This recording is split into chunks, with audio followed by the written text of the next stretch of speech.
ខ្មោចយើងនឹងស៊ីអញឲ្យយើងស៊ីអញតាមជំនួសមកឲ្យឯងមើលប្អូនមិនក៏ឯងបដកឲ្យប្អូនហ្នឹងលាក់ទៅលើតាមស្វាយអញ្ចឹងចង់ឲ្យកូនងាប់អីវាងាប់ក៏មិនខាតដែរកុំឲ្យតាពេញងាប់ហើយចុះបើពេញងាប់បានណាជំនួយអញទៅពីអញឈួតអញចង់នឹងពីអញ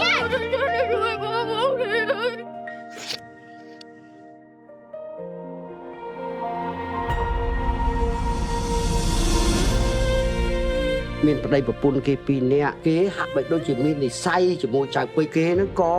ចង់សុំចៅពេជ្រនឹងធ្វើជាកូនម៉ែក៏ធ្វើបាបគេម៉ែឆ្លៃគេដូចជាឆ្លៃគេម៉ែហើយប្អូនឯងនឹងស្រួលនិយាយគ្នាអត់ណាអត់អីទេអ៊ំវានិយាយខ្មែរតែអ៊ំនិយាយអីក៏វាស្ដាប់បានដែរជួយឲ្យបងខ្ញុំមិនបានឲ្យបាយវាបានវាខុសគេវាឈួតតាមអីឈួតម៉ែពេលម៉ែចាំកូនម៉ែហត់រត់មិនពេលអត់ពីម៉ែទៅកុំមានអារម្មណ៍ថាធ្ងន់ណាបើកូនពិតជាស្រឡាញ់ប្អូនមែនកូននឹងអត់មានអារម្មណ៍ថាហត់នៅទេណាកូនម៉ែនៅចិត្តនេះតែកូនម៉ែក៏នៅត្រង់នេះ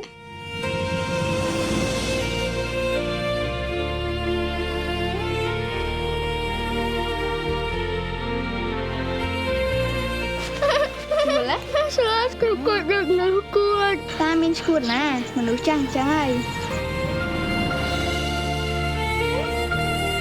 អញប្រាប់ថាបងឯងមិនឈួតទេចាំបាយ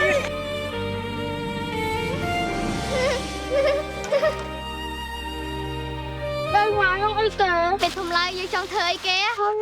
ចង់ធ្វើអីហងអូនចង់នៅអូនធ្វើហើយ